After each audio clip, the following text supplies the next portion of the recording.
Sejam todos muito bem-vindos. Esse é o programa Controverso. É um grande prazer ter você aqui junto conosco para conversarmos sobre esse tema muito importante para nós aqui no estado de Goiás e para você aí em Brasília e para você que nos acompanha em todo o Brasil. Hoje o tema compliance vai fazer parte da nossa sociedade brasileira, quiçá também em toda a América Latina. Compliance significa um pouco mais de transparência nas relações governamentais. Compliance significa um pouco mais de confiabilidade no trato público das contratações. Hoje, o estado de Goiás passa por um grande processo de mudança e transformação. E para conversar sobre isso, nós trouxemos aqui o doutor Henrique Ziegler, controlador-geral do estado de Goiás. Como vai, doutor? Tudo bem? Tudo bem. Grande prazer recebê-lo aqui no programa Controverso. Prazer é todo meu. Sou Giovanni Bueno e sou o seu recepcionista hoje aqui, aqui no nosso programa. É um prazer, eu agradeço, Giovanni, o convite. Queria saudar também todos os telespectadores que têm a oportunidade de nos assistir nessa conversa, nesse bate-papo. Doutor Ziegler, o senhor é servidor de carreira do Tribunal de Contas da União. O senhor está cedido aqui com a sua competência no estado de Goiás. Eu gostaria que o senhor explicasse para o nosso telespectador, para o nosso internauta. Nós somos transmitidos também para Brasília e através da rede internacional de computadores também para o internauta, todo o Brasil e o mundo. Como é que funciona o compliance e como ele será aplicado aqui no estado de Goiás? Apesar do nome, assim, um pouco estrangeirismo, pomposo, né? Esse estrangeirismo, a ideia é bem simples, né? Um programa de compliance, ele tem por objetivo, antes de mais nada, acima de tudo, garantir que os serviços públicos sejam prestados com qualidade a custo baixo. Esse é o objetivo final de um programa de compliance. Esse programa foi concebido em 4 eixos, em quatro linhas de ação, de abordagem de determinadas atividades que têm que ser praticadas por cada órgão público. Em primeiro lugar, o estabelecimento de uma cultura da ética entre os servidores públicos. Deixar bem claro qual é o referencial ético que nós queremos para o servidor público do estado de Goiás. E qual é esse referencial ético? Acima de tudo, que ele sempre tenha em vista o interesse público em tudo aquilo que ele faz. Então esse é o primeiro eixo, né? Desenvolver uma cultura de ética. Em segundo lugar, nós temos a questão da transparência. Isso é uma demanda dos dias de hoje. O senhor já vinha falando aqui antes da nossa conversa sobre o fato de que isso já é uma reclamação antiga em toda a nação brasileira e principalmente da edição da Lei de Acesso à Informação, nós começamos a avançar muito na transparência, de maneira que o cidadão possa ter cada dia mais informação sobre o que é feito com o dinheiro dele e que ele possa colaborar na fiscalização da aplicação desse dinheiro, mediante o chamado controle social. O terceiro eixo do compliance é o chamado eixo da responsabilização, porque se ele agiu de modo contrário àquela conduta ética que nós esperamos, ele precisa ser responsabilizado. Então é necessário que tenhamos mecanismos eficientes para fazer a inspeção das contas públicas, para que possa haver denúncia de casos nos quais os servidores não se comportaram de maneira adequada e que, de fato, essas pessoas, então, sejam responsabilizadas nos casos das condutas irregulares.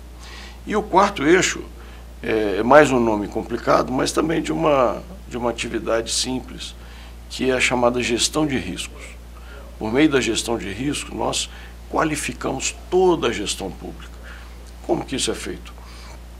Identificamos quais os riscos que existem em cada uma das atividades. Por exemplo, numa licitação, existe um risco de haver um conluio entre os licitantes, aquelas empresas que querem vender para o poder público, e que a licitação seja fraudada, causando então um superfaturamento, a não entrega do produto ou do serviço de maneira adequada.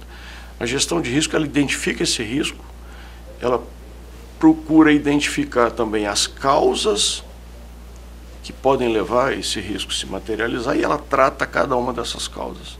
Então é uma maneira de ajuda ao gestor para que ele evite que essas causas se materializem. Vamos só para aprofundar um pouco o exemplo. Por que uma licitação poderia, por exemplo, permitir a criação de um conluio, caso ela não fosse divulgada de maneira adequada? Ela fosse divulgada só para um grupo restrito de licitantes. Então nós temos que tratar essa causa, ou seja, nesse caso, dar uma grande publicidade ao processo licitatório. Então, em suma, esse é o conjunto de ações dentro desses 4 eixos que nós desenvolvemos nesse programa de compliance. Nós temos uma percepção de que esse compliance, na verdade, é quase que um manual de bom comportamento para o poder público, né? Perfeito. Nas suas contratações. Perfeito. É muito difícil para o poder público. Nós sabemos também que o compliance ele não nasce no Brasil, ele não é coisa para brasileiro, é uma questão mundial, né? O compliance ele vale para o europeu, para o americano, para o chinês. A questão, por exemplo, nos outros países é tão sério que há alguns países que têm sentença de morte para o corrupto, não é isso? Então não é algo que é eminentemente brasileiro. Nós tivemos na União Soviética questões absurdas com a questão da corrupção. Às vezes nós criticamos muito o brasileiro e olhamos muito para o brasileiro como se nós fôssemos uma excepcionalidade. Os Estados Unidos têm problemas sérios e graves com a corrupção também, e nós precisamos entender que esse é um fenômeno próprio, não da nossa nação, mas um fenômeno próprio do poder. Quanto mais absoluto o poder, quanto mais o poder é desorganizado e quanto mais o poder é escondido, mais propício à corrupção. Estou certo, doutor? Perfeito. A grande questão é que nós estamos tentando organizar o poder internamente, não é isso? Isso. A pergunta é, doutor, é muito difícil para o governo ele ser honesto e ser transparente e ser eficiente? Não. O que é difícil assim? Eu acho que, na verdade, nós criamos uma lógica no país, que é a lógica do favorecimento pessoal a partir daquilo que é patrimônio público. Isso vem desde o tempo antigo, do patrimonialismo que nós tivemos, ainda o próprio desenvolvimento do país, que sempre teve essa característica, né? Uma apropriação do público, né? Exatamente. A pessoa vê uma área que não está ocupada, a pessoa pensa que ela pode se apropriar daquela área, né? Exato. Então, nós não temos ainda no Brasil esse rompimento cultural definitivo, né? Por exemplo, numa cidade do interior, principalmente, o prefeito, ele muitas vezes é legitimado pela própria população na medida em que ele ascende aquele cargo. Muitas vezes o cidadão acha que ele tem direito, de alguma maneira, de se valer do cargo que ele está em benefício próprio. E que os filhos dele têm direito também à herdade dele, né? Exato. A gente não tem essa consciência. E você vê isso no nosso comportamento diário. Nós não conseguimos entender que o que é público pertence a mim, a você. Então eu cuido daquilo que está da porta da minha casa para dentro, da porta da minha casa para fora, não me interessa de quem que é. Obviamente, nenhum patrimônio fica sem dono. Alguém vai tomar conta daquilo, para o bem ou para o mal, né? E como não existe uma fiscalização constante do cidadão, uma preocupação dele de verificar se o patrimônio público está sendo bem gerido, se o recurso está sendo bem utilizado, quem ascende ao poder tem um espaço muito grande de ação sem controle, né? Porque o controle do Estado, por mais bem feito que seja, ele jamais vai sobreviver sozinho, sem uma participação efetiva do cidadão. Doutor Henrique, como que vai ser a implantação desse projeto no governo do Estado de Goiás? Ele já está em plena implantação. Nós lançamos recentemente o Código de Ética para os servidores e estamos começando a ministrar os cursos para os diversos servidores do Estado. Qualquer servidor vai ter a responsabilidade de ser um fiscal das atividades de contratação do governo? Com certeza. Todos eles vão ser treinados em compliance? Sim. Então, no que diz respeito à ética, nós estamos promovendo palestras e capacitações. Em relação à transparência, nós lançamos recentemente o programa Goiás Mais Transparente, que visa estabelecer uma competição saudável entre diversos órgãos da administração do Estado na promoção de informações, no fornecimento de informações ao cidadão, aumentar a transparência do Estado. Vamos lançar em breve também um programa de abertura de bases de dados públicas para a consulta direta dos cidadãos. Na responsabilização, nós estamos qualificando também os nossos servidores para poderem desenvolver com rapidez os processos de responsabilização de empresas ou de servidores quando houver alguma irregularidade. Agora, o mais ambicioso, na verdade, é o programa de gestão de riscos, que é um programa que dá mais trabalho e ele trabalha aí na qualificação dos processos administrativos, tudo aquilo que faz uma determinada secretaria. Doutor Henrique, será que nós... eu não sou jornalista, eu sou um advogado que gosto de conversar. Eu sou um grande papeador, né? Será que a imprensa vai finalmente conseguir mergulhar na administração pública sem precisar se fazer da lei de acesso à imprensa? Nós vamos poder finalmente entrar no sistema computacional e poder ter acesso amplo às informações da movimentação do Estado? Isso é um grande desafio. O nosso maior desafio no que diz respeito à transparência. Não digo só a imprensa, não. Não digo só a imprensa, não. O cidadão comum, as associações, os controles. O grande problema aí é o seguinte: a temática do orçamento público e da contabilidade pública é uma temática muito árida. São sistemas complexos e de difícil compreensão para um cidadão comum. Então, quando nós fazemos um portal de transparência, como nós temos no Estado, estamos inclusive fazendo algum desenvolvimento dele, o grande desafio que nós temos é justamente conseguir pegar esses dados que estão organizados de uma determinada maneira, a partir de determinados sistemas de controle, e fornecê-los de maneira bastante ágil, para consultas ágeis e rápidas por parte de um cidadão. Mas, por exemplo, como que o Estado gasta dinheiro? Ele, em primeiro lugar, elabora um orçamento, para cada despesa ele faz um empenho, depois ele liquida a despesa, depois faz uma ordem de pagamento. Já é uma linguagem um pouco complicada que normalmente nem todos vão entender. Mas aí vem a imprensa, então aí vem a imprensa e a sociedade organizada. Nós conseguimos auxiliar o Estado, auxiliar a controladoria, auxiliar os órgãos internos a traduzirmos para a sociedade. Perfeito. Nos mais diversos níveis. É isso que a gente precisa. Nós estamos quase acabando já a entrevista. Queria saber, o governador ele abre o seu mandato falando de compliance. Ele abriu não só no seu discurso inaugural, mas como as suas ações inaugurais. Ele inicia o compliance em fevereiro. Exato. Toma posse em janeiro e inicia em fevereiro com o compliance. Quais são os órgãos que de saída já estão totalmente envolvidos na ação do compliance? Bom, vale falar isso, o convite do governador a mim para vir aqui para o estado de Goiás, depois da experiência no Distrito Federal, foi justamente em função da minha experiência com o compliance no Distrito Federal. Nós fizemos um programa lá ainda um pouco tímido. O que nós estamos fazendo aqui em Goiás é absolutamente inovador, porque o compliance está sendo implantado em 21 órgãos inicialmente. Não tem nenhuma experiência no Brasil que chegue nem próximo disso. Nem no Rio de Janeiro? Não tem nenhum lugar hoje no Brasil, no país, que tem uma experiência tão grande como a nossa aqui e num movimento tão rápido como nós estamos fazendo. Então são 21 órgãos hoje que concentram 90% dos recursos orçamentários. No segundo semestre nós faremos nos outros, acho que são mais 24 órgãos, completando assim toda a estrutura do Estado.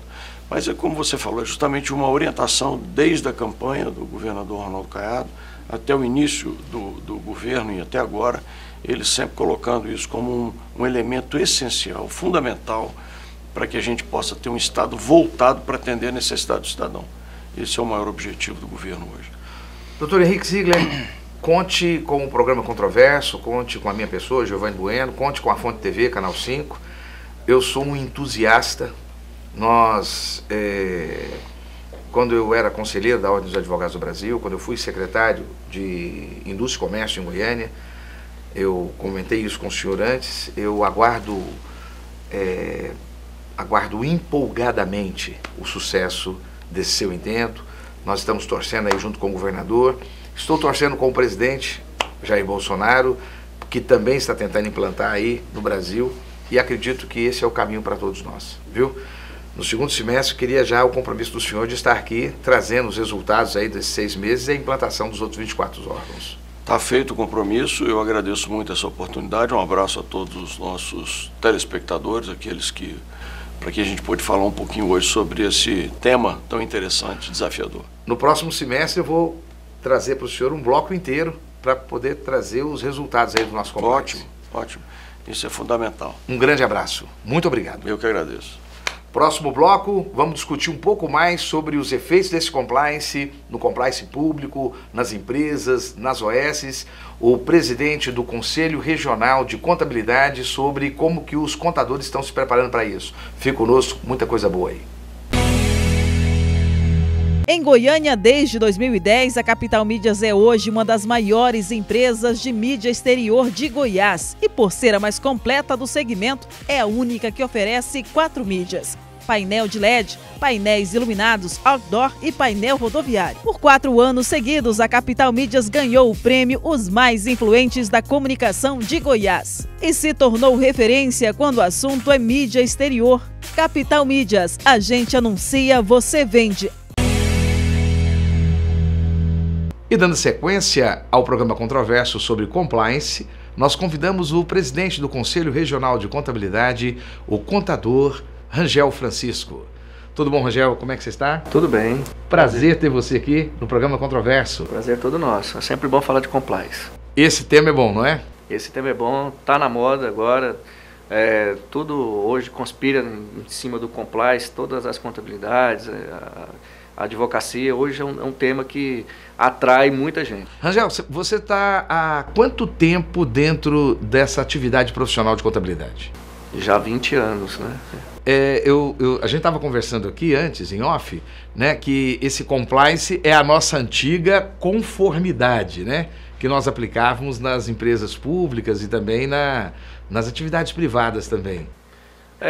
Na verdade, compliance é conformidade. É conformidade, mas no passado nós falávamos conformidade. Então é um termo que é utilizado fora do Brasil e que trouxeram para o Brasil recentemente e que veio com departamentos agora de compliance, né, com implantações. E com uma filosofia mais rígida, mais séria, com toda uma ciência, né, mas basicamente, ou seja, você tem as normas aplicadas, né, escritas, regidas, e a conformidade era toda uma verificação de que a prática, ela atendia à norma. E quando a prática não atendia à norma, tinha uma sanção e uma rejeição do resultado. Só que no Brasil não se dava muito valor à norma escrita. Fazia-se e tudo bem, não é isso? É isso, só que hoje, com as novas regras e normas de compliance, vale o que está escrito. Vale o que está escrito. E é importante para todas as empresas, para todos os órgãos públicos, essa conformidade. Então, esses departamentos são para evitar fraudes, evitar erros, evitar perdas. Isso tudo dentro de uma nova ciência que você intitulou o compliance, que hoje se faz necessário dentro das empresas e dos órgãos públicos. Só que agora o conceito de compliance, ele acrescenta um outro conceito que nós também trabalhávamos anteriormente, que é o conceito de governança, né? Um conceito muito trabalhado nos últimos 15 anos também.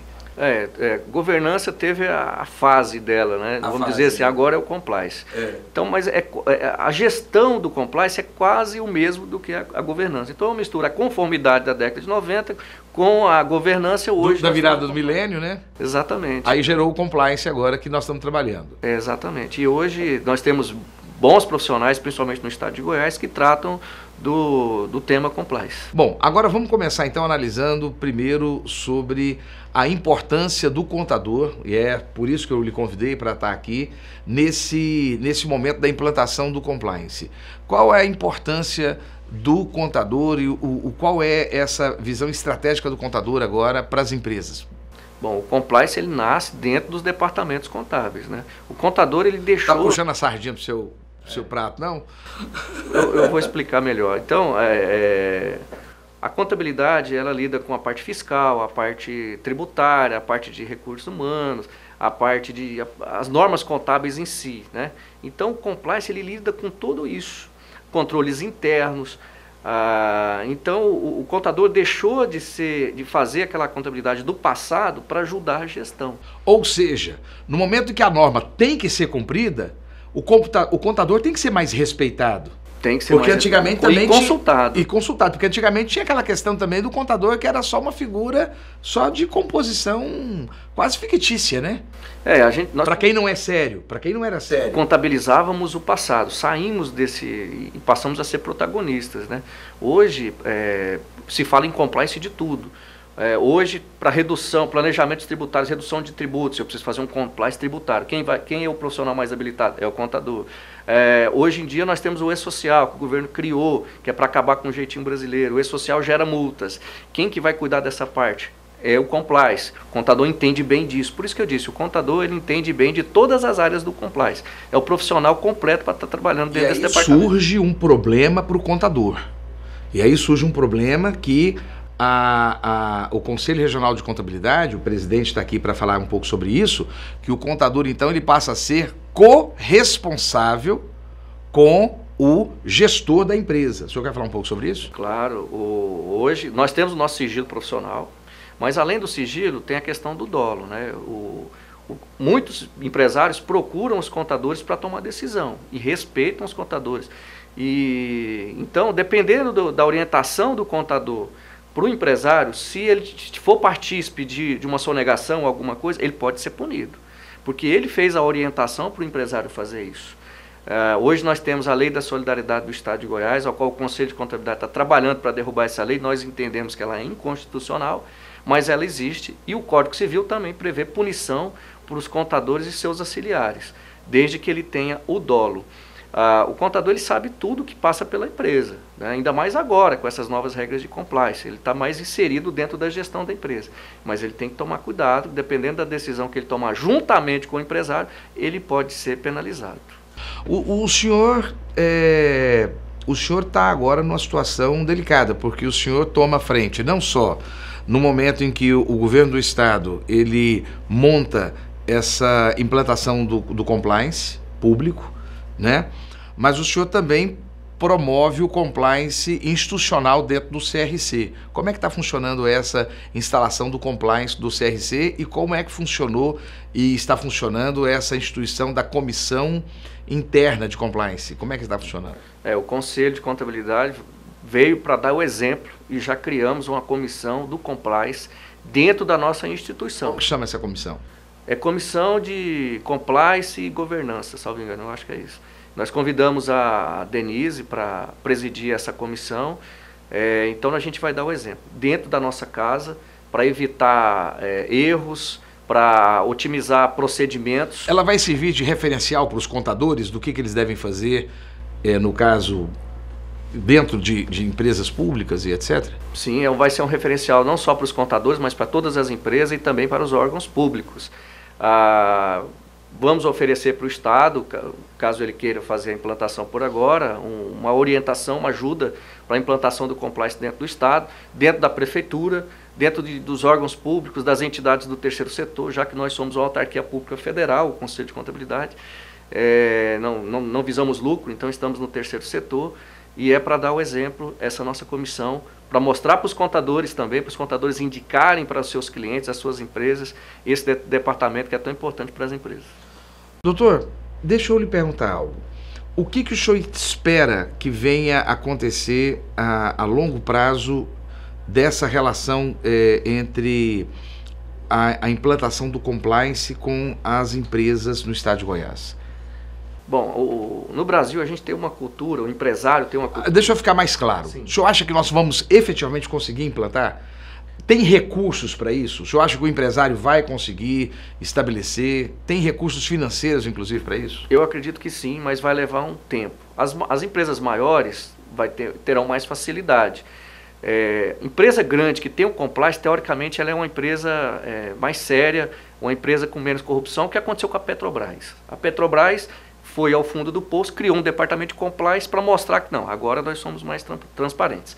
As empresas privadas, as menores, vai demorar um tempo para se adaptar, mas vai chegar num momento em que todas vão conseguir implantar. Vai existir um padrão de implantação do compliance. Hoje, são vários padrões, né? Então, como ainda é muito novo, ainda é caro. Mas vai chegar num momento que isso vai se tornar mais barato. Teremos mais profissionais. Tendo mais profissionais, mais oferta no mercado, vai se tornar mais barato. E padronizando todo o compliance, fica mais fácil para as empresas implantarem. Mas não tem volta. O Brasil precisa ser passado a limpo agora, como vem acontecendo. Acabou o jeitinho brasileiro, então a gente precisa também, dentro das empresas, criar esse compliance. Deixa eu te perguntar, você disse que nós teríamos dificuldades financeiras. Nós sabemos que o governo do estado de Goiás decretou a total impossibilidade financeira do estado. E o custo para o estado de Goiás? O estado de Goiás vai dar conta de... Nós tivemos agora, no primeiro bloco, o doutor Henrique Ziegler, controlador-geral do estado, dizendo que está implantando agora aqui no estado de Goiás 23 empresas e tem mais 24 empresas para o segundo semestre.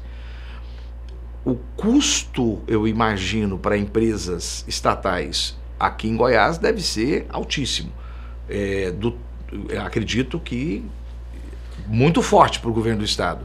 Nós teremos condição de fazer essa implantação aqui no estado de Goiás? Teremos, sim. O custo do compliance é mão de obra.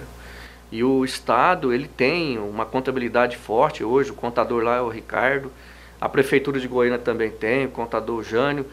O estado tem condições, ele tem a mão de obra, fazer treinamento, o Conselho de Contabilidade está aí para ajudar. E depois de um tempo que o compliance foi criado... O conselho foi chamado para isso? Ainda não. A princípio ainda não. Mas nós vamos procurar o estado para tentar ajudar.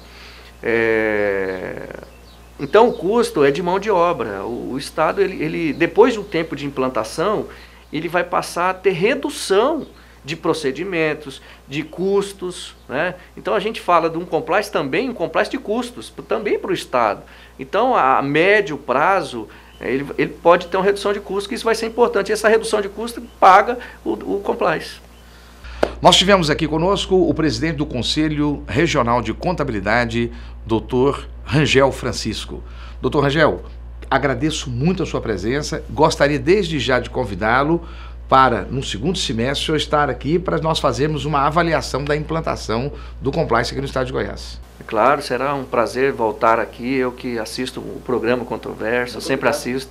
E dessa vez eu assisti comigo lá, né? Eu sempre vejo e sou fã do programa. A audiência é qualificada. Isso. E no próximo semestre é bom a gente falar também como está o andamento do nosso compliance dentro do CRC, trazer aqui os resultados e nesse meio tempo também convidar o estado de Goiás à implantação. Tenho certeza que a OAB e o Conselho Regional de Contabilidade tem muita coisa importante para trazer no estado de Goiás agora, nesse momento de transformação. Muito obrigado. Eu que agradeço. Forte abraço para o senhor. Obrigado. Fique conosco, vamos agora conversar com os advogados sobre a implantação desse compliance, tanto para as empresas dentro de um regime privado e também do regime público dentro do estado de Goiás. Fique conosco, muita coisa boa aí pra gente. Em Goiânia, desde 2010, a Capital Mídias é hoje uma das maiores empresas de mídia exterior de Goiás e, por ser a mais completa do segmento, é a única que oferece 4 mídias: painel de LED, painéis iluminados, outdoor e painel rodoviário. Por 4 anos seguidos, a Capital Mídias ganhou o prêmio Os Mais Influentes da Comunicação de Goiás e se tornou referência quando o assunto é mídia exterior. Capital Mídias, a gente anuncia, você vende. E esse é o programa Controverso. Estamos conversando hoje sobre compliance. E agora queremos uma visão do mercado. Como que as empresas elas vão se comportar nesse novo cenário é o assunto para tratarmos com os consultores empresariais Denise Holanda e o doutor Elvésio Oliveira. Sejam muito bem-vindos ao programa Controverso. Tudo bom, Denise? Tudo ótimo. Tudo Graças bem, a Deus, Elvésio? muito obrigada pelo convite. Obrigado pelo convite. É um pelo prazer convite. estar aqui. Estamos à disposição. Um prazer todo meu.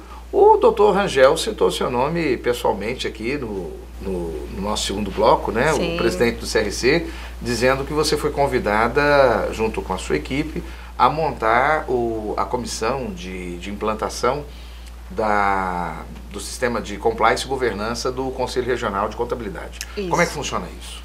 É uma iniciativa dessa administração do... Você é advogada. Sim, eu sou advogada de formação. Qual é a sua experiência em relação à estrutura de compliance, governança e implantação de compliance? Como eu comecei minha carreira com o tributário e o societário, na verdade eu sempre trabalhei com compliance e governança. É impossível você trabalhar nessas duas áreas Então e não vem ter... dessa parte de gestão empresarial. Exatamente. E aí, ao longo das minhas experiências com os meus clientes, que sempre foram corporativos, a gente desenvolveu uma expertise nessa implantação da estrutura do compliance em si.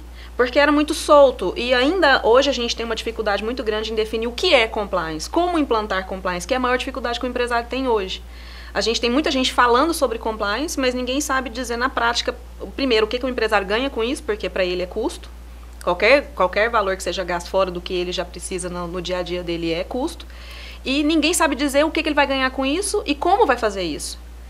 Então, o que a gente se propôs a fazer, e a gente está fazendo nos últimos 3 anos que nós trabalhamos com implantação de compliance, é estruturar isso, definir como isso vai ser implantado e mostrar claramente para o empresário o que ele vai ganhar. Como é que isso e a implantação melhora. lá no CRC institucional, você vai fazer de que forma? Nós montamos uma comissão, nós somos 8 membros de várias áreas do conselho, e aí nós temos os grupos de trabalho, eu entro com a expertise de como implantar. Porque eles têm expertises específicas dentro das áreas deles, das comissões que eles já tinham dentro do próprio conselho. E é institucional, é diferente do que eles estavam acostumados a pensar como uma empresa. E o compliance ele tem que ser departamentalizado. Nós precisamos pensar em processos, nós precisamos pensar em como é que as pessoas agem nos processos e como é que isso gera resultado e como é que eu controlo tudo isso. Porque o compliance em si, ele é uma cultura que você tem que implantar e você tem que garantir que ela seja efetivada dentro dos processos. Esse compliance numa instituição como o CRC, que é um conselho regional de contabilidade, ele é diferente de um compliance de uma empresa. Sim, que diferente. Busca lucro e etc. Ele vai ser semelhante ao que vai ser implantado no governo do estado, por exemplo? É bem parecido. A ideia é muito próxima. Porque a ideia dentro do CRC, eles fizeram uma junção, porque o compliance fora do Brasil, ele é tratado dentro de um núcleo que se chama de GRC, que é Governança, Riscos e Compliance. Porque são áreas muito próximas, elas se integram. Então, o CRC, ele avançou muito nisso, porque ao invés de criar uma comissão só para compliance, eles criaram uma comissão de governança institucional e compliance. Porque, então, nós vamos fazer um levantamento de todo o perfil do conselho, e como ele pode se tornar uma instituição mais efetiva, mais eficiente. Doutor Elvésio, e a implantação desses modelos de compliance para o empresariado? Como vocês imaginam traduzir essa nova modalidade de gestão empresarial aqui no estado de Goiás? A verdade é que, quando nós falamos em compliance, é difícil de separar de governança corporativa de controladoria, porque quando a implantação de compliance numa indústria, numa empresa, você acaba mitigando riscos, você acaba havendo uma economia da parte de processos empresariais e o mais importante, a prevenção, né, de eventuais multas. Então, bem na verdade, quando uma empresa ela adota o espírito de compliance, logo, em pouco tempo você já consegue apurar, mensurar lucro, né, o retorno do investimento. E nós vivemos, em termos comerciais, né, na globalização, nessa uniformização dessas práticas. Vamos tentar para o nosso telespectador entender um pouco mais, porque toda vez que a gente usa a palavra compliance, eu acho que o nosso telespectador fica com vontade de mudar o canal e porque ele se abstrai. Quando eu falo de compliance, eu entendo o seguinte, telespectador, de que as empresas, quando principalmente forem tratar com o poder público, elas vão ter que ter essa relação com transparência. E o poder público, principalmente, com muita transparência, com muita ética, e principalmente nós vamos saber exatamente como que se organizou toda aquela forma de negociação. Uma situação como essa que nós tivemos, por exemplo, com a Lava Jato, ela não aconteceria. Estou certo? Facilitaria. Nos programas de compliance, você estabelece regras de condutas, né? Estabelece meios de controle, não só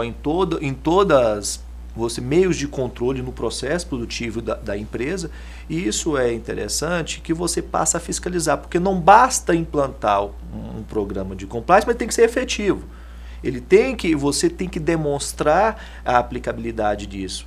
Então, no caso do empresariado, principalmente o empresariado goiano, né, que está sendo na contratação com a administração pública. Com a corrupção, essas empresas perderam muito dinheiro na bolsa, perderam muito dinheiro dos seus acionistas. O Brasil sofreu com imagem. O Brasil sofreu com sua imagem e tudo mais. Eu tenho certeza que os grandes conglomerados também não desejam essa perda. Não é isso? Exato. Sim. O que o compliance ajuda no ambiente de negócio em relação à concorrência? Porque eu também não quero que o meu concorrente que adere ao processo de corrupção, ele saia na minha frente. Eu que quero andar certinho. O que o compliance vai me ajudar em relação a essa questão da concorrência do ambiente de negócio? O que eu acho que é mais bonito em relação a se implantar esse esforço que está acontecendo de implantação de compliance no Brasil é que isso é um efeito cascata. Quando eu implanto compliance no governo, que foi o estado de Goiás foi extremamente inteligente nesse sentido, a lei do compliance público é de dezembro. E o decreto de regulamentação deles é de fevereiro. Então, eles já estão se organizando, como eu tenho certeza que o secretário deve ter mencionado. Existe já um esforço gigantesco de uma força-tarefa deles, que envolve vários órgãos, para a implantação efetiva do compliance público. Do outro lado, nas empresas, agora que surgiu essa obrigatoriedade, levantou-se as antenas de todo mundo. Está todo mundo querendo entender como é que isso funciona.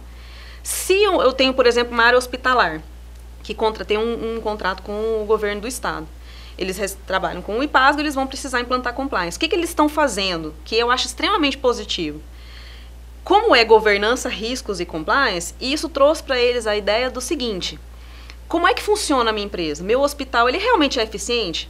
Eu preciso implantar compliance. O que é compliance? Como é que é controle de compliance? É pegar não conformidade. Então o empresário ele passa a ter o controle da empresa dele, Exatamente. porque muitas vezes não é o presidente da empresa, o dono da empresa, o grande sócio majoritário que está sendo corrupto, mas é os seus diretores que estão sendo corruptos. Exatamente. Em razão da lucratividade, da participação do negócio que ele tem. Veja como isso é grave. Se eu tenho uma empresa, o meu gerente de compras contrata um despachante fora da minha empresa para fazer um despacho aduaneiro de alguma mercadoria que eu comprei, de uma máquina que eu comprei. Isso é muito comum, no hospital isso acontece. Eu compro um equipamento, ele vem da Alemanha e eu preciso despachar. Sim.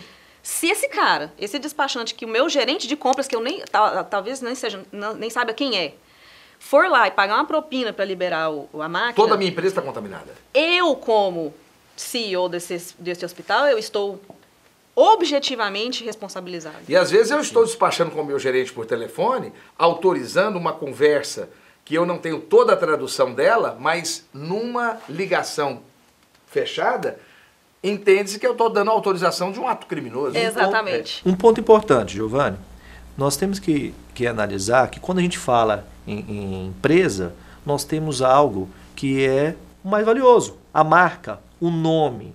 E com a transparência, através do programa de integridade do compliance, eu coloco essa marca, esse nome com mais respeito, agrego um valor nessa marca e via de consequência nos meus produtos.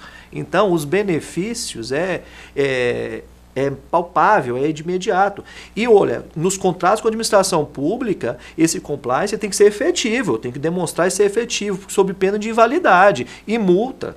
né, de 0,1% ao dia penal. e 10%, e cláusula penal, e não obstante as responsabilidades criminais que decorrem.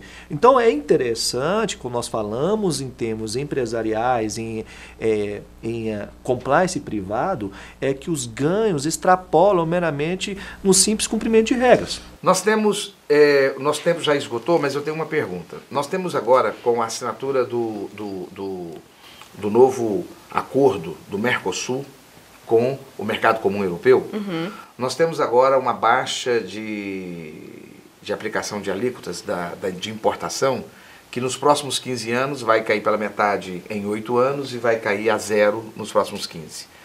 Isso vai trazer uma competitividade violenta no Brasil e vai empurrar a empresa brasileira para um conflito de competição que ela nunca viu antes. Concordo. Aonde vocês acreditam, enquanto consultores, que o compliance vai agir em benefício à indústria goiana neste momento? Os 2 primeiros passos da implantação de qualquer programa de compliance são diagnóstico e mapeamento de riscos. Para eu fazer essas 2 coisas, eu obrigatoriamente... Esse cenário vai entrar, então? Sim, eu obrigatoriamente preciso conhecer a minha empresa inteira. Desde o momento em que alguém atende o telefone, fala o nome da minha empresa, até o momento em que eu faço um pós-venda para um cliente. Eu preciso conhecer tudo. E quando eu conheço tudo e eu visualizo isso tudo, porque eu preciso implantar o compliance, o controle do compliance nas não conformidades. Só existem não conformidades se eu souber exatamente o que precisa ser feito. Quando eu mapeio isso, Giovanni, é tão cristalino onde estão os gaps, onde é que a minha empresa gasta dinheiro, onde é que alguém desvia dinheiro, onde é que existe ineficiência nos meus processos. Então, tudo isso melhora a qualidade dessa empresa. Eu já tive diversas consultas da empresa falar assim para mim, meu concorrente está ganhando o mercado na minha frente, mas é assim, disparado, eu quero saber o que ele está fazendo. Doutora Denise, Goiás está na frente? Goiás está saindo na frente nesse sentido, junto com o Distrito Federal e o Rio de Janeiro. Meu telespectador, meu internauta, então pode estar tendo uma boa notícia em relação a emprego, em relação ao mundo dos negócios? Eu acredito que sim. Com certeza. Com certeza. E vocês estão preparados para isso aí? Sim. Com certeza. O profissional goiano de contabilidade, o advogado goiano, os consultores goianos estão prontos? É preciso ainda investir um pouquinho mais em entendimento prático de como aplicar isso. Tem muita gente falando sobre esse assunto, porque ele está muito na moda, mas como ele é importado, tudo que a gente traz de fora precisa ser integralizado na nossa cultura e entendido na prática como é que vai funcionar. E o programa Controverso é um grande parceiro de vocês. Muito obrigado. Muito obrigada. Foi um grande prazer recebê-los aqui. Estamos à disposição, sempre que for preciso, você pode nos convidar, que a gente está a esclarecer sobre compliance, sobre a sua implantação, sobre os programas de integridade. Essa será um prazer. Elvésio Oliveira. Obrigado. Se seu público quiser mandar perguntas ou quiser algum esclarecimento, a gente também está à disposição para prestar esclarecimentos. Muito Denise obrigada. Holanda, grande prazer ter você aqui Enorme. conosco. Fique conosco, em seguida um advogado de direito administrativo e vai nos explicar os impactos no poder público. Programa Controverso com você. Em Goiânia, desde 2010, a Capital Mídias é hoje uma das maiores empresas de mídia exterior de Goiás e, por ser a mais completa do segmento, é a única que oferece 4 mídias: painel de LED, painéis iluminados, outdoor e painel rodoviário. Por 4 anos seguidos, a Capital Mídias ganhou o prêmio Os Mais Influentes da Comunicação de Goiás e se tornou referência quando o assunto é mídia exterior. Capital Mídias, a gente anuncia, você vende. De volta ao programa Controverso. Para concluir o nosso raciocínio sobre esse tema muito importante de compliance, nós convidamos o advogado administrativista, Dr. Josimar Ribeiro, conselheiro da Ordem dos Advogados do Brasil, presidente da Comissão de Terceiro Setor. Como vai, doutor Josimar Ribeiro? Tudo bem? Satisfação estar aqui com vocês, parabéns pelo programa. Josimar, não só pela minha admiração por todo o seu trabalho, não só pela minha admiração por aquilo que você tem desenvolvido junto à Ordem dos Advogados do Brasil, mas também pela nossa amizade. É um prazer ter você aqui no programa Controverso. Prazer é todo meu, Giovanni. Muito honrado de estar aqui com você. Essa entrevista já está atrasada 1 ano, viu? Eu já tenho tentado buscar aí uma razão de trazê-lo, até porque eu creio que você pode engrandecer muito o nosso debate. Obrigado. Josimar, você participou aí e viu todas as entrevistas que nós fizemos até aqui. Como é que você enxerga esse momento da aplicação do compliance dentro da contratação pública goiana, dentro da contratação pública brasileira? Eu acho que é muito importante, Giovanni, vem em boa hora esse momento em que o Estado de Goiás estabelece como uma política de governo a implantação de programas de conformidade no âmbito do Estado de Goiás. Nós vimos que o Estado de Goiás passa por uma grave crise fiscal e muitos desses problemas decorrentes da crise fiscal é a deficiência na prestação dos serviços públicos. Nós temos aí atraso de salário de servidores, problemas na área de infraestrutura, contratações públicas. Então, quando se estabelece programas de integridade nas contratações, programas de controle de risco das atividades estatais, nós verificamos que isso vem num momento em que melhora a prestação do serviço público para o cidadão goiano. Eu acho que vem bem em boa hora, acredito que o momento histórico, tanto nacional, local e mundial, é no sentido de fazer o aprimoramento das instituições públicas e também das empresas privadas que negociam com o poder público. Eu sempre gosto de reiterar aqui que somente o presidente Lúcio Flávio é que fala oficialmente pela Ordem dos Advogados do Brasil. Exatamente. Eu gosto de convidar os conselheiros da Ordem pela visão geral que eles têm sobre a advocacia. Mas essa gestão da Ordem, ela abre uma perspectiva muito grande para o compliance, desde a sua origem. Eu gosto sempre, Josimar, de deixar claro que somente o presidente Lúcio Flávio é que fala oficialmente pela Ordem dos Advogados do Brasil, e gosto sempre de convidar os conselheiros pela visão maior que eles têm sobre o campo do direito e sobre a atuação da Ordem dos Advogados. Mas a Ordem, essa gestão atual, ela tem uma posição clara sobre o compliance. Como que a Ordem tem trabalhado em relação à implantação do compliance? Você tem visto isso hoje? Olha, Giovanni, muito bem dito por você. Eu estou aqui, sou conselheiro da OAB, mas as minhas opiniões, elas retratam a minha opinião pessoal, a não ser naqueles momentos que institucionalmente a Ordem já tenha se manifestado.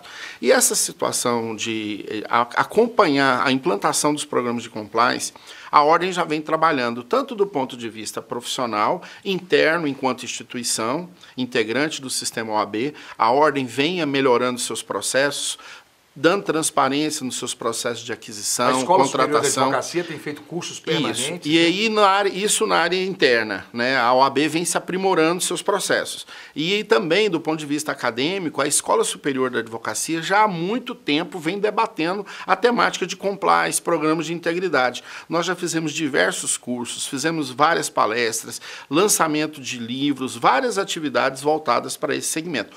Por quê? Porque a OAB, enquanto instituição da sociedade, representante da sociedade civil, e no nosso estatuto estabelece que a Ordem tem que ser zelosa pela Constituição e pela ordem jurídica, a OAB não pode se furtar a estar presente numa discussão tão importante como essa. Ela é importante por dois prismas. O prisma público, que é a boa gestão dos recursos públicos, a boa aplicação das normas pela administração, e também do ponto de vista do segmento empresarial. As empresas também têm que fazer uma melhoria dos seus processos internos e na sua relação com o poder público. Então, a Ordem não poderia se furtar a estar presente nessa discussão e não tem se furtado, ela tem atuado efetivamente. Você é presidente da Comissão do Terceiro Setor. Isso. Me fala um paralelo dessa nova forma de gestão, principalmente aqui no estado de Goiás, do terceiro setor, e como que o compliance pode ser uma ferramenta importante desse mecanismo de gestão do terceiro setor. Olha só, a gestão de serviços públicos, equipamentos públicos por organizações sociais, que são nada mais, nada menos que instituições privadas, sem finalidades lucrativas, que gerenciam ou executam atividades públicas. E, para tanto, recebem recursos financeiros, bens móveis, bens imóveis e também a cessão de servidores para a execução de uma determinada política pública. O exemplo mais emblemático de Goiás é a gestão das organizações sociais nos hospitais estaduais. Nós temos um programa implantado desde 2012. O compliance vem no momento em que o Estado de Goiás exige, por força de lei, que todas as instituições privadas, sejam elas sem finalidades lucrativas ou empresariais, que detenham contratos, convênios e ajustes financeiros com o Estado, se obriguem a ter programas de integridade. Então, as organizações sociais também terão que se adaptar a essa nova exigência legal. Mas, como essas instituições já executam ações públicas, administram recursos públicos, elas já há muito tempo têm mecanismos de controle sobre esses ajustes. Um exemplo concreto. As organizações sociais, elas têm que ter sites de transparência, elas têm que ter prestações de contas publicadas na internet, elas têm que fazer a abertura de suas ações, sejam elas financeiras ou as ações efetivas executadas pelas organizações, elas têm que dar total transparência. Então, eu acredito que esse momento seja um momento em que vai haver uma maior fiscalização dessas ações, uma maior fiscalização do gasto desses recursos públicos e, principalmente, somado a isso, um controle maior também da eficiência desses gastos. Doutor Gesmar, então o senhor acha que talvez a forma como as OS têm se comportado seriam talvez uma referência para as demais contratações? É um pouco nesse sentido. É claro que... Poderia ser uma referência? É uma referência. A grande questão, Giovanni, é que nós temos... Isso é uma boa notícia. Os controles eles funcionam. O problema é que talvez eles demorem um pouco a mostrar o resultado. Talvez é o governo estadual que seja a ponta. Exatamente. O poder público, vamos colocar de uma forma bem ampla. Por quê? Essas instituições e os contratos públicos, todos eles são verificados pelos controles internos da administração. Isso. Controladoria, procuradoria e outros órgãos de controle interno. Bem como por órgãos de controle externo, como o Ministério Público e tribunais de contas. Então, nós temos que entender que todo o recurso público, o gasto dele, a verificação de aplicação, já é feito por uma estrutura governamental. O que nós estamos a tratar aqui, e o compliance vem no momento em que esses mecanismos de controle que já existem na administração sejam aprimorados e na relação com as empresas que fazem os ajustes com governos, elas também tenham esses mecanismos de controle. Doutor, eu tenho tanta coisa para lhe perguntar, é muito rico a sua presença aqui. Eu vou lhe dedicar ainda um programa específico apenas para o senhor. Vai ser um prazer, Mas eu tenho só mais 2 minutos. Pois não. Eu gostaria de deixar esses 2 minutos para que o senhor pudesse falar com o telespectador, falar com o nosso internauta, o que o senhor espera que seja melhorado na vida, na expectativa dessa pessoa que deseja uma sociedade uma expectativa de um governo mais honesto, uma relação menos promíscua das contratações públicas? Olha só, Giovanni, eu queria que o cidadão que está nos ouvindo, ele primeiro se apropriasse de uma prerrogativa que a Constituição lhe deu. Porque hoje o controle social, que é feito pela sociedade, por cada um, se você vê algum ato de desvio no seu bairro, na sua cidade, no seu estado, na União, você tem mecanismos próprios de poder denunciar. O que eu gostaria que o cidadão tivesse era mais consciência dessa necessidade de participação. A partir do momento que o Estado, o poder público, através dos seus parlamentares e através dos chefes do Executivo, eles criam esses mecanismos de profissionalização e de aprimoramento da administração pública, e os empresários, por força de lei e por força das relações econômicas, concorrenciais, que exigem que eles melhorem os seus processos de relacionamento com o poder público, eles têm que se adequar a essa nova legislação. Nós, cidadãos, também temos que nos aprimorar no sentido de sermos mais efetivos na fiscalização dos gastos públicos. Até porque nós financiamos o Estado e nós somos os destinatários da existência do Estado, que opera através dos serviços públicos que nos são prestados. Hoje, infelizmente, com deficiência na área de saúde, na educação, da infraestrutura, que nós poderíamos melhorar se houvesse uma maior participação do cidadão, paralelamente a essas mudanças legislativas e culturais da administração que estão sendo implementadas. Minha última pergunta, doutor Jucimar. O programa do governo do Estado de Goiás, ele tem 7 eixos principais. 3 deles são combate à corrupção, organização das atividades estatais, é um eixo enorme, e transparência. O senhor é um advogado de direito administrativo, administrativista, muito conhecido, muito conceituado, pessoa extremamente respeitada no terceiro setor, um ícone da advocacia goiana. E eu lhe pergunto, é tão difícil assim para o governo, para o poder público, eu não falo aqui do Estado de Goiás, para o poder público, ser honesto, organizado e transparente? Ô, Giovanni, Eu não tô fulanizando. Sim, não, claro. João, José ou Maria, ou o governo XYZ. E a resposta disso, Giovanni, ela vem, a dificuldade que você menciona tão bem, ela decorre de uma dificuldade de formação histórica mesmo. A nossa sociedade, ela é patrimonialista. Nós temos, e evolui muito ainda o Brasil enquanto sociedade, porque nós queremos que o Estado seja eficiente, mas nós queremos que o Estado faça muito mais do que ele dá conta de fazer. Nós queremos diminuição de carga tributária, mas queremos que o Estado faça mais por nós. Então há uma dificuldade de concatenação dessas pretensões. Eu acredito que nós temos que evoluir muito, eu acredito que medidas como essa, implantação de processo de compliance, lei anticorrupção, programas de integridade, lei de responsabilidade fiscal, tudo isso vem no sentido de melhorar a atuação do Estado para o cidadão que é, como eu já disse, o que paga, o financia o Estado e que não recebe os serviços públicos, a contraprestação de forma adequada. Eu acho que nós temos que evoluir muito e essa identificação que você fez do problema decorre da nossa formação histórica. Ou seja, que temos que corrigir. O Estado somos todos nós, né? Exatamente. Não adianta querermos que alguém mude para nós. Nós temos que ser agentes da mudança. E esse foi o advogado, administrativista, doutor Jucimar Ribeiro. E com isso nós estamos encerrando esse tema importantíssimo. Espero que nós tenhamos contribuído para o debate. Até o nosso próximo encontro. Muito obrigado.